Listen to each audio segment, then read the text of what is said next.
Hiya, let me introduce the guests. Julius Nyaga is the chairman of the Organization of Online Drivers in Kenya. He's here alongside, this is Justin Nyaga, sorry. He's here alongside Julius Adongo, who's the chairman of the Online Drivers on Magadi Road Zone. Good morning, gentlemen. Good morning. Karibuni sana katika kipindi cha leo. Asante sana. Starting with you, Chairman Adongo, chairman of the Online Drivers Magadi Road Zone. This proverb of today is better to be a devoted heathen than a devoted hypocrite. What do you make of it? It sounds so big, huh? I think coming from a wise man like City, I have no objection. Just repeat what you've just said again. But of course he is, eh? He is. Yeah, I think that's what the community should understand. Yeah. Bwana Nyaga, Yes. what do you translate, what do you interpret from this proverb? Coming from better to be an A devoted heathen. than a Devoted hypocrite. hypocrite. I think it has some meaning, deep meaning, but we cannot elaborate it for now because if we go deeper, we might touch some issues. So I think We leave it like that. we for leave it now. like that. We take it as it is. Face value. Yeah. You are the chairman of the Organization of Online Drivers in Yes. Kenya. Tell us about this organization. The Organization of Online Drivers is an organization that began about 1 year ago with a vision to streamline this industry after recognizing that there were some shortcomings in the industry whereby drivers were not represented well. So we decided to start that movement to represent drivers and to stand for them in terms of need and for the grievances to be heard by relevant authorities. So it is a registered organization with a membership of over 2,000 members, and we are doing well so far. That is all I can say about the organization. Your members are drivers. Yes, we are all drivers, and not only driver, but an online driver, meaning you must be driving with Uber, Bolt, Little Cab, these The apps. e-hailing companies. Yes. For you to qualify to be a member, you must produce a PSV badge. We verify through the NTSA hub, and then we give you qualify to be a member, even through a small registration fee of 100 shillings. So owners of vehicles, if I own a vehicle and I've put it into Uber and I've given it to a driver, I cannot be a member. No, you cannot be a member. We have separated that. We have the section whereby drivers are there alone, and also we have a part for partners, of which we have to include them now as another organ, not inside the online drivers fraternity. Okay. Yeah. Let me ask a similar question to Julius. Julius, you are chairman of the Magadi Road Zone. Does this mean that this association, the organization, is then broken into zones, or is this a different organization that you represent? No, it's not really a different organization. What we came to realize, all these drivers, they come from somewhere. They come from somewhere to the CBD.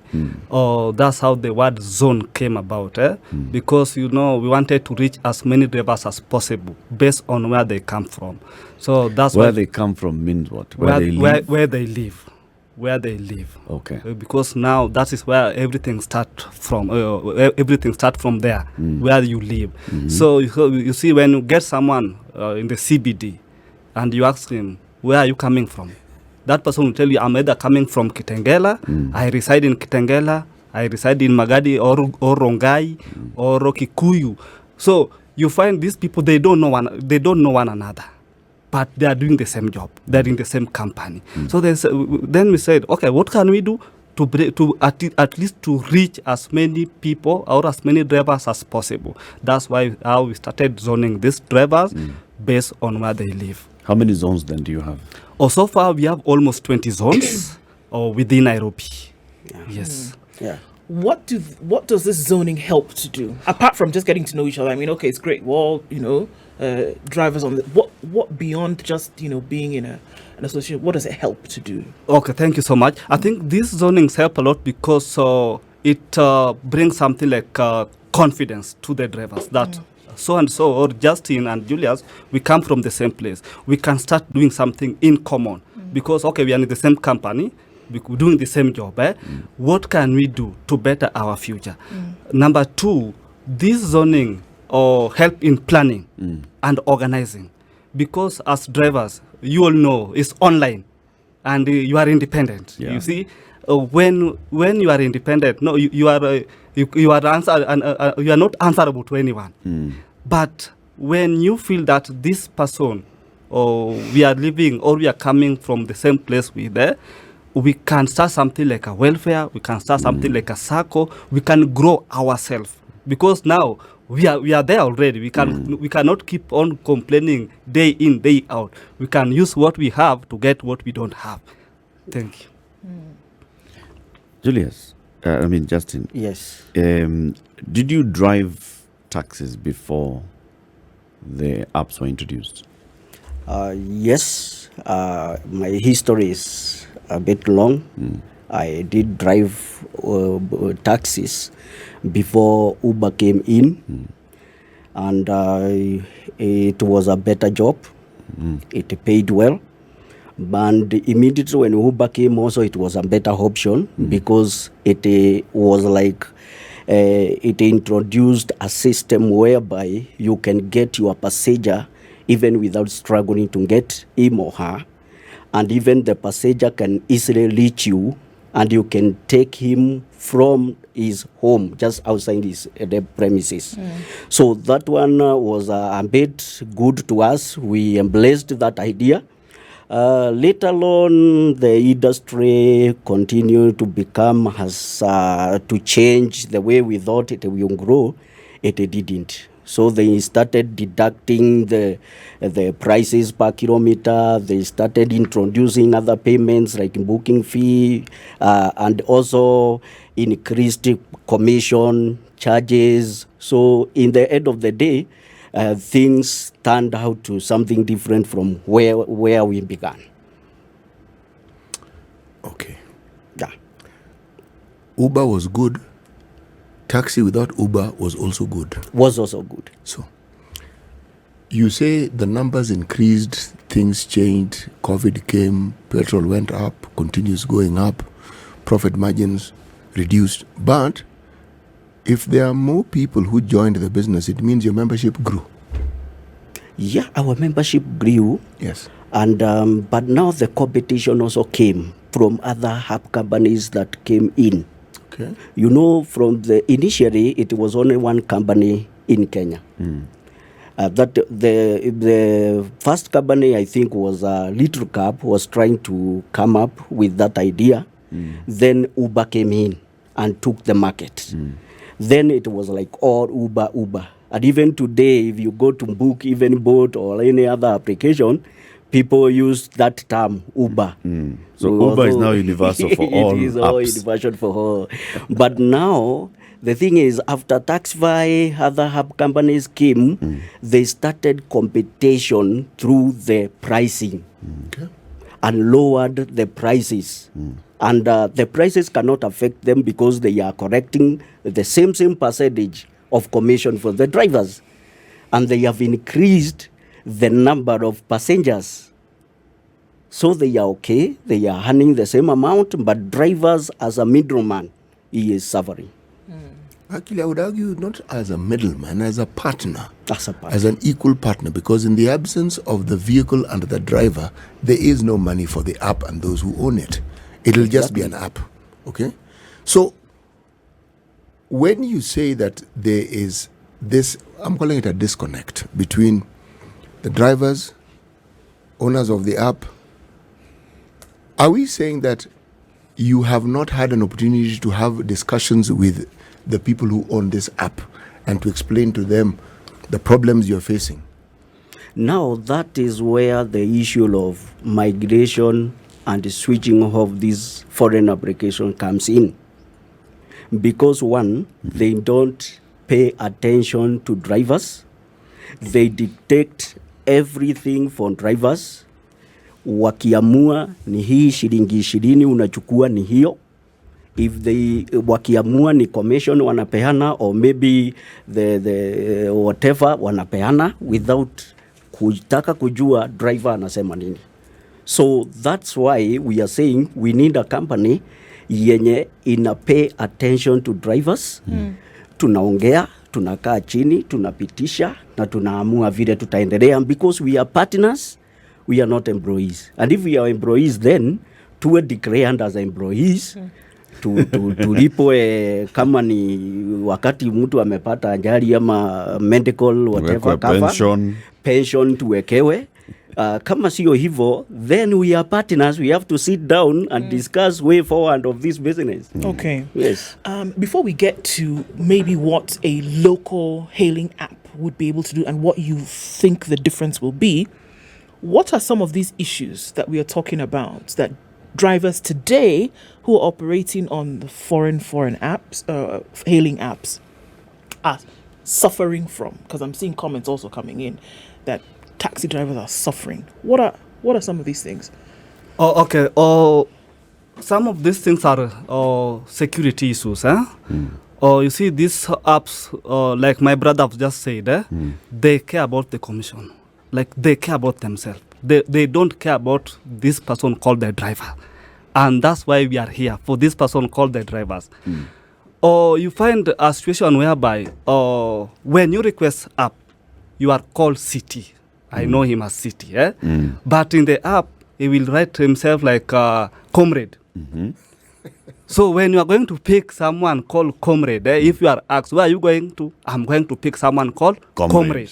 Who is this comrade? I don't know. So that's where the security come in. So our drivers are subjected to a situation whereby they don't know who they are carrying. You reach a customer, you find there are 3 people or 4 people, but the person who booked is one, is the comrade. This comrade is coming along with other 4 people. With other 4 comrades. With or your car, because both always specify that you should carry 3. And most customers or most riders always ignore this intentionally. Because they are telling you your car should carry 4. Yet I'm having that car Alto. You know that car Alto. I know city you have been into that car Alto. Very even small. this morning when I came to work, I was in an Alto. Thank you. Yes. So the best carrying capacity would be 3 passengers. 3 passengers. Because there are categories. You see this app, they have categories. There are this light, there is this base, Excel, and whatever. Okay. But you find whereby a customer anajua hizi zote.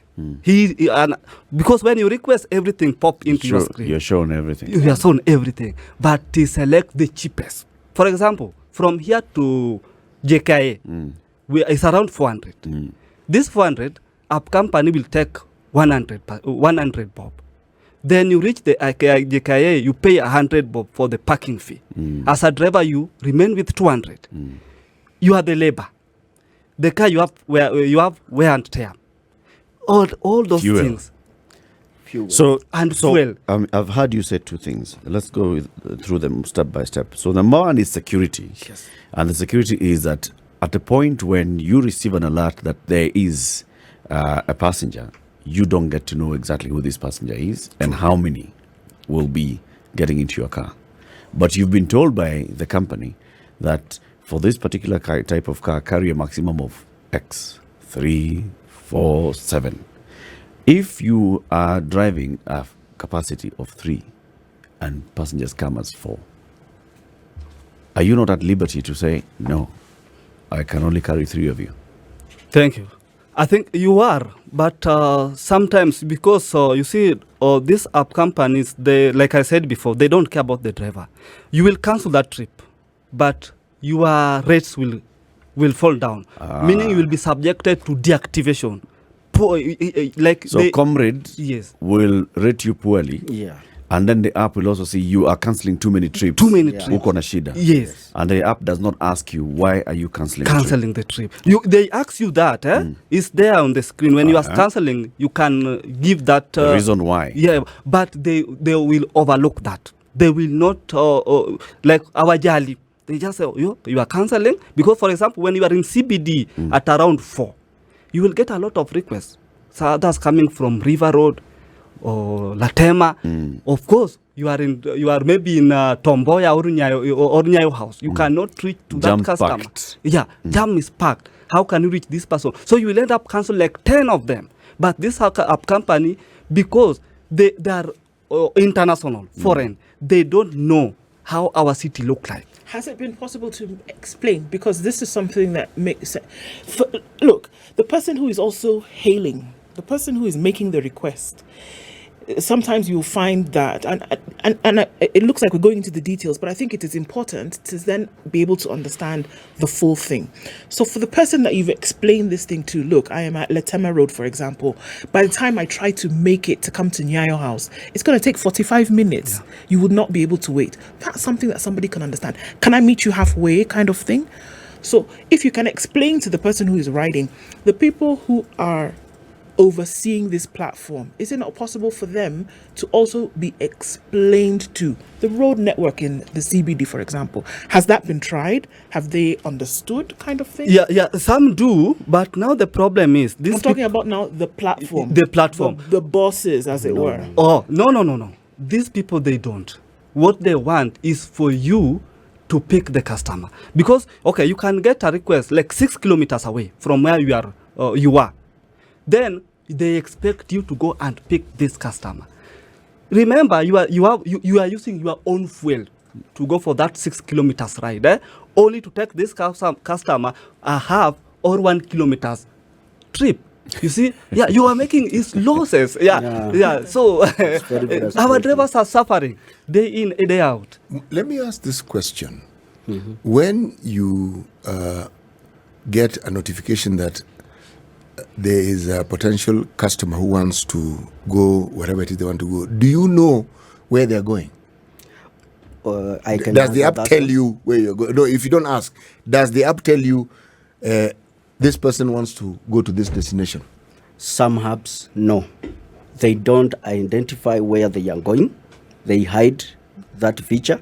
And that's why we are saying we want to know, first of all, where the customer is going.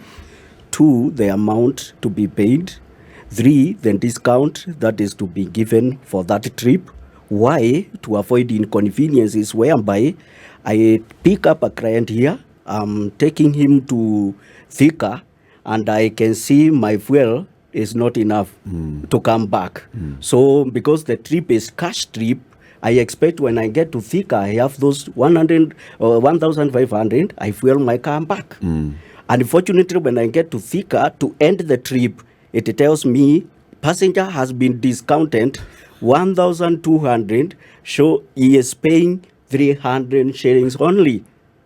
So in that scenario, we are frustrated. You start calling your neighbors and your friends for something small to fuel and this your happens car. a lot. Yes, I've actually been in an Uber, yes, and at the end of the trip, I got a discount.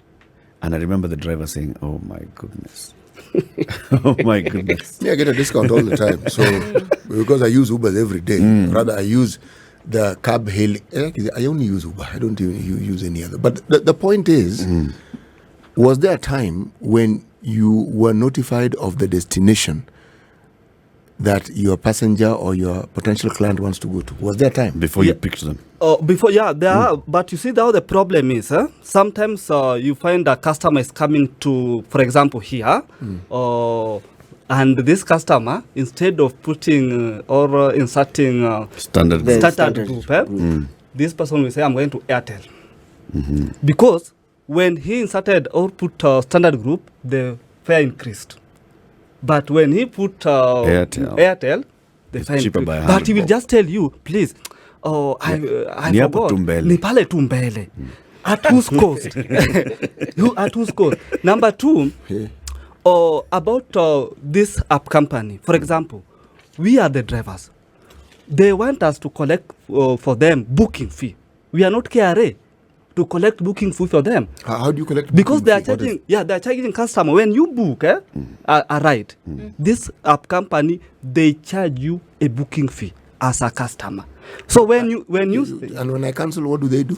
before I they don't used know, to, You don't imeenda. correct imeenda. Okay, tuendelee. at a loss of the drivers. When you cancel, maybe the drivers have come 2 kilometers away from where he was, and you feel like, this driver is taking too long. Maybe driver kwa jam tu, lakini amesa cover almost 2 kilometers. You cancel, driver go at a loss. So this app company, they charge the riders booking fee. Uber is around 11%, but you customer, you don't know.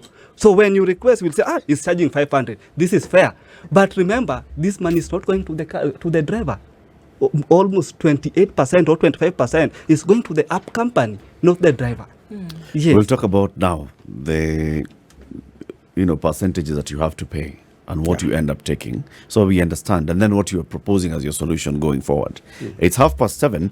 The gentlemen in the studio are Justin Nyaga, who's the chairman of the Organization of Online Drivers in Kenya, which is an organization with over 2,000 members. All of them are drivers using taxi hailing apps. Well done. Right? That's what it is. Taxi hailing apps.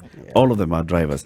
And then Julius Adongo is a member of this organization, but he's also the chairman of the Online Drivers Magadi Road Zone. There are several zones. He tells us there are over 20 zones within the association. They've zoned themselves so that they are also easier to communicate with one another. Time for us to take that break. This is the Situation Room, the only way to start your day. Conversation continues. Speaking to the nation is Justin Nyaga, chairman of the Organization of Online Drivers in Kenya, and Julius Adongo, chairman of the Online Drivers from Magadi Road Zone. We're talking about the tribulations of ride-hailing apps and the drivers, and they're saying, you know what, I think we better start looking for solution. Before we took a break, Nyaga, you were explaining to us how much money is then deducted from a driver in a trip. And what is that dependent on? So, for example, let's just give an example of taking a trip somewhere where at the end of it, it's going to be 1,000 bob for the passenger. So I've paid you 1,000 shillings. Haya, kata pesa. Okay, when you pay me 1,000 bob, I'll first of all deduct 25% commission. Then 11% what they call booking fee. And then if there is a issue like parking, I will deduct the parking fees. I think only those 3 issues. So around an entire 36% is deducted and goes to the company. It goes to the company. Okay. And you also understand that with the distance that you are paying me 1,000 is not from here to town. It might be from Githurai to Kikuyu for you to pay me 1,000 because the prices per kilometer are too low. You find that some hub companies are even going to as low as 16 bob per kilometer. Okay. Which is not fair for drivers, comparing the fuel hikes and how the life is today. Kila kitu imepanda, maisha imepanda, so we expect the hub companies to continue to increase or to review the issues of pricing as maisha vile inapanda. So currently, what's the average price per kilometer across the apps? They don't charge the same. That's why we have like Uber, they are charging like 26 per kilometer. We have Little Cup at 31. We have Hava at 35 per kilometer. And the other companies, different charges. Okay. Does this change if there is, for example, traffic, there is congestion on the road? Now that is a big issue we have because Uber introduced about 1 year ago what they call unblocked account. Blocked account meaning if you are told you are going to pay 500 or 1,000, even if there is traffic or not traffic, even if we spend some time on the road and you say, I had forgotten to take large, let me buy something at KFC, nothing more, the amount will not increase. So if they introduce that booking fee, when you go to end the trip, you say your account tells you that it is unblocked account. So it cannot increase. It cannot increase. It cannot. So Hiyo ni changamoto kubwa sana ambayo So from the tunapitia. 1,000 bob, I see that 360 has been taken by the app. Yes. And then you're left with 640. Yeah. And this is now what you use to cover all your expenses, including parking fee if you've entered somewhere where there's parking, including fuel and service and fee for the and wear. driver and everything. Everything. Okay. What is the ideal? How much would you rather retain, Okay. if not 64%? On 20th June, we, after having a long discussion with public participations, the cabinet secretary passed a regulation that every e-aiding company shall deduct not more than 18% of whatever we get.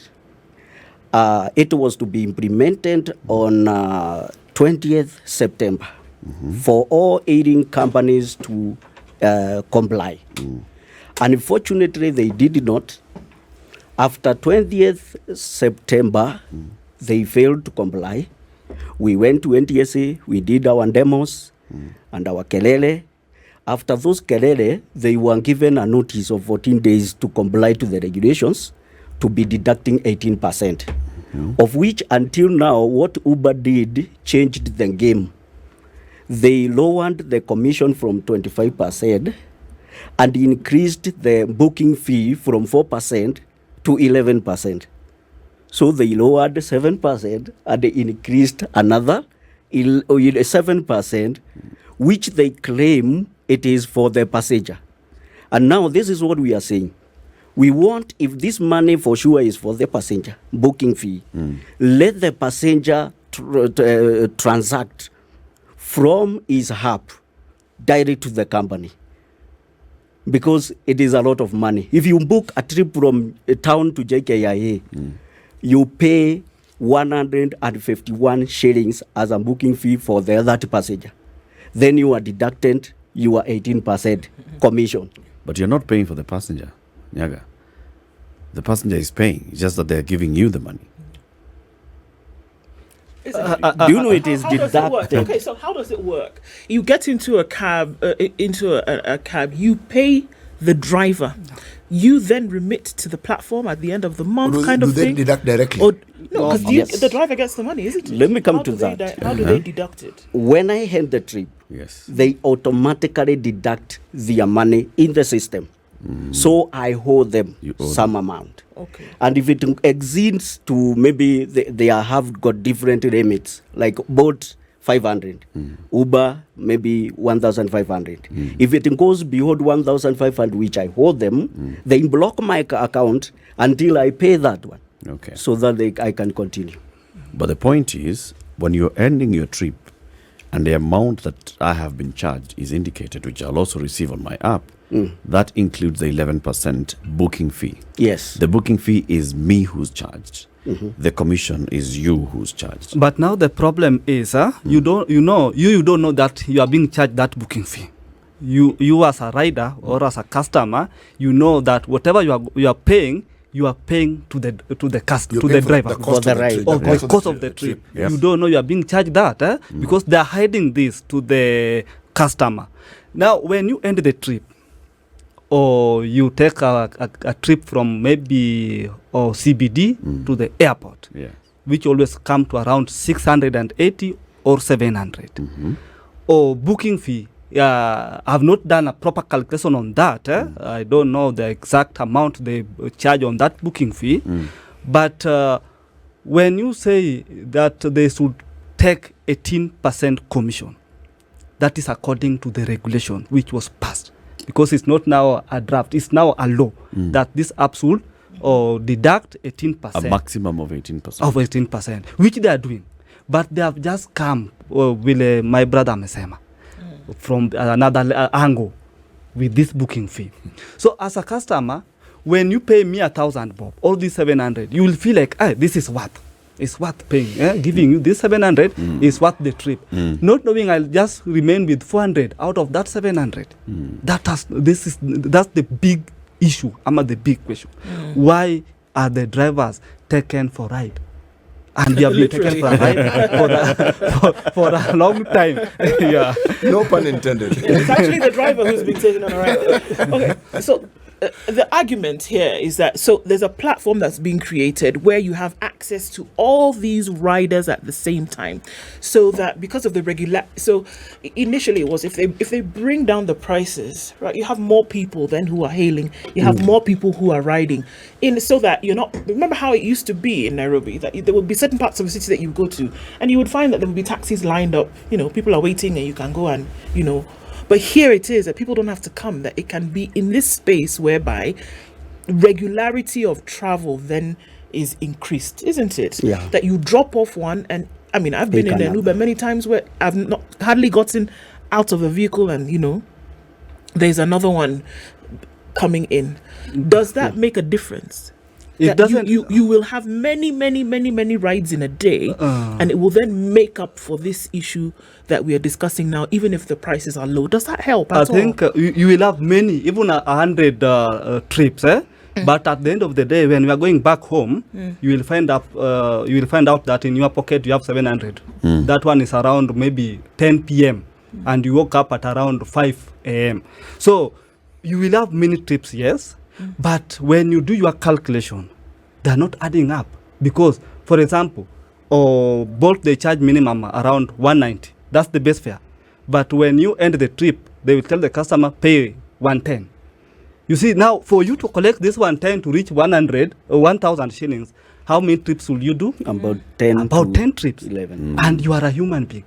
Umekaa kwa gari pale, paka unakodolea city macho, paka when city come into your car, anasema, my friend, have I wronged you? That's Because why you this guys person, are so angry. this person ametoil, lakini haoni kitu. Ukinini kidogo hivi, fuel. You have to add more fuel for the car to move. But those trips are not adding up. It's better you do trips kidogo, but you have money than many trips na kuna pesa. And you see this customer, some of them, or most of these young men, they have a lady who maybe alienda kumvisit, then he want to take this lady back home. Anasema, let me book for you a Uber. The man booked the Uber, anakwambia, when you reach, call me, give me a call. Ukipiga simu ni mteja, dem anakwambia he was the one to pay. So, as a driver, you remember the app company, wamesa deduct commission yao. They want you to pay. They don't care. So you see those challenges the drivers are subjecting into. You see this man, alikuwa ataka tu the lady to amuondoke. Yeah, nothing more, nothing less. Yeah, so you see what we are going through, and this app company, they don't understand. They don't have office where you can go and complain. They don't have. They don't have a number which you can call and say, this is what transpired. Please, I need help. So are we saying, Justin and Julius, that this is not working at all? It's not as in, there's no point for me to wake up and get on the platform in the morning. It's not working at all. I can say we are actually getting something out of it just for a living, for survival, because you cannot just stay like that. We are having for survival. But you cannot invest. You cannot even stay in a better house. You have to stay in Korogosho there and down there, and your children cannot go to a better school, and even you overwork. There was a research that was done last month by this company called TAU, an union for workers, and they found that online drivers are overworking from 15 hours to 20 hours a day. And some of them we have witnessed, even we had like 4 cases last month, whereby a driver goes somewhere and sits on a car and dies out of fatigue. So, because they are working 20 hours continuously, and if you fail to work for one day, you are subject to pay those commissions for the clients who did not pay. You are subject to pay, maybe you hire that car that you are driving is not yours. You are supposed to pay. So you have to work every single day, and even including the ile siku tunasema ni za watu wapumzike. For us drivers, we don't have those days. Even Sundays, we are busy working. I'm speaking as somebody who takes an Uber every day, not literally every day, to and from work. Is there not a limit that the apps put on the hours you can work? Now the problem is they put the limit, but with that situation scenario whereby you are taking trips of 110, 120. So even they will disappoint you when they block that account and you have only gotten 500 shillings in a day. So they better leave it like that. If we are to die, we die in business rather than blocking that account without any money. And also to add on that, CT, your question about the limit. You see, for example, Bolt, when you work with those who are working with Bolt, they have that limit of 8 hours, working hours. But remember, so long as you are online, whether you are sitting like this, you are not moving, whether you are in your house, in ISAP.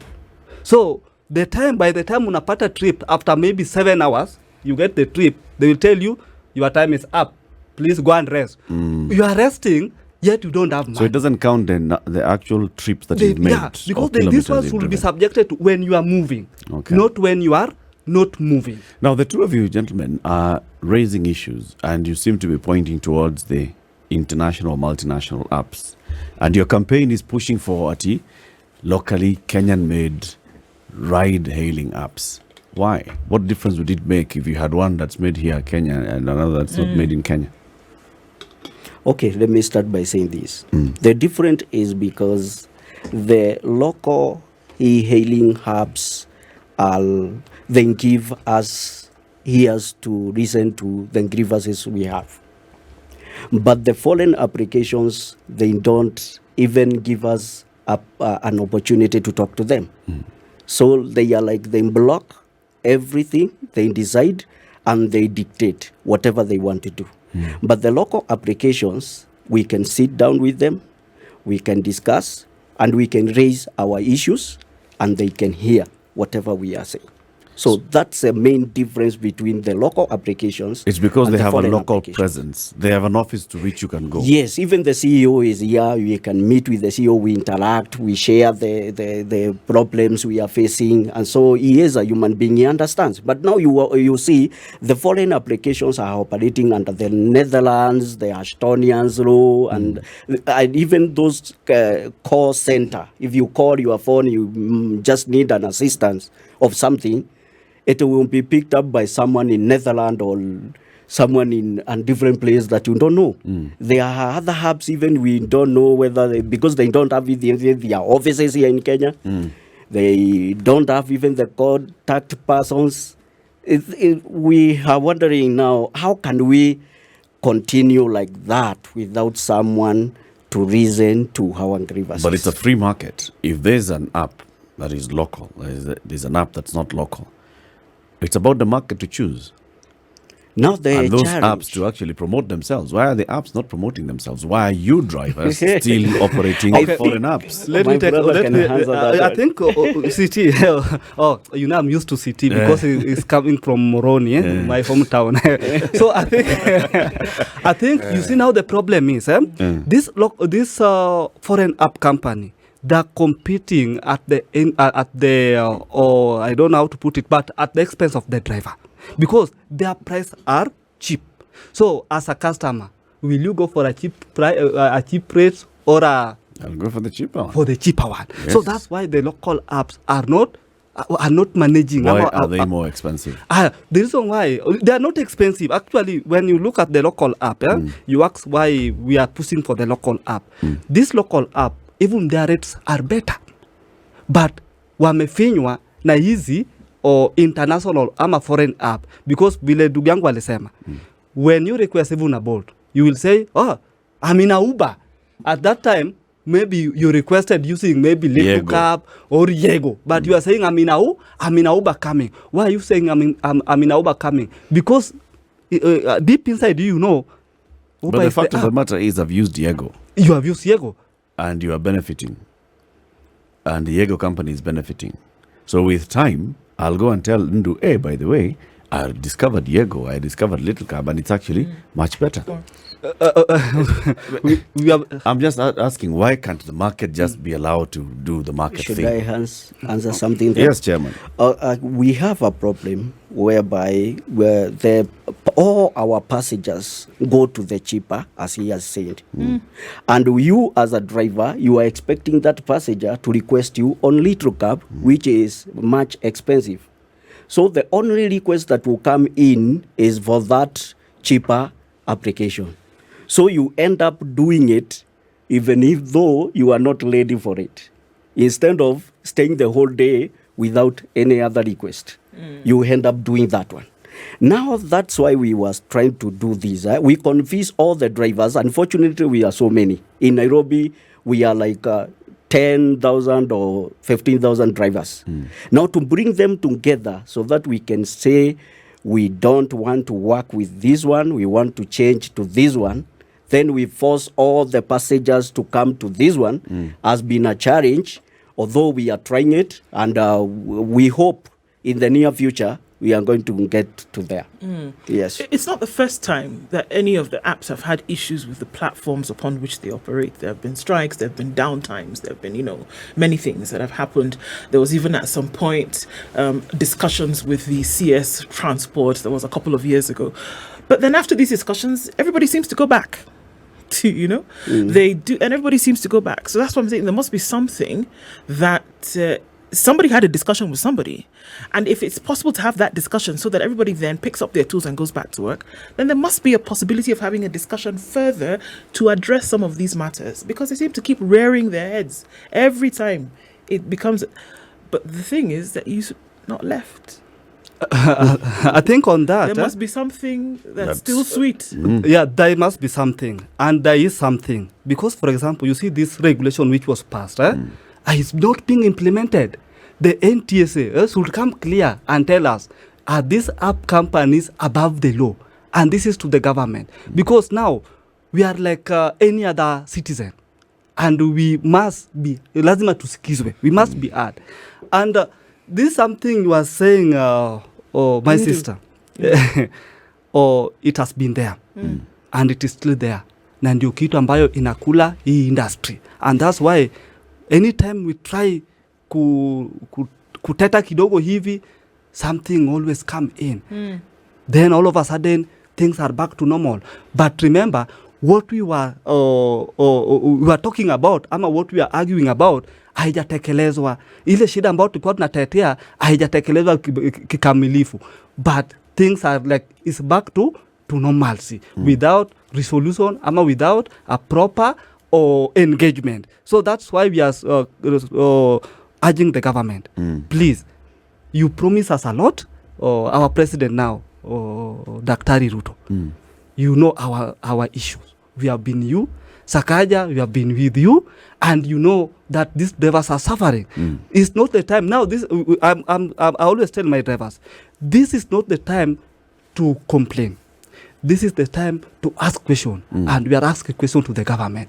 Until when will we suffer ndio mambo yetu iangaliliwe ipasavyo? So what you're basically saying is this is the time to have a conversation. Yeah. Have a conversation with the Ministry of Transport, have a conversation with NTSA, have a conversation with the county governments. For example, Nairobi, of course, you've had a conversation with Sakaja when he was a senator. Now he's governor. Reach out to him. Have you?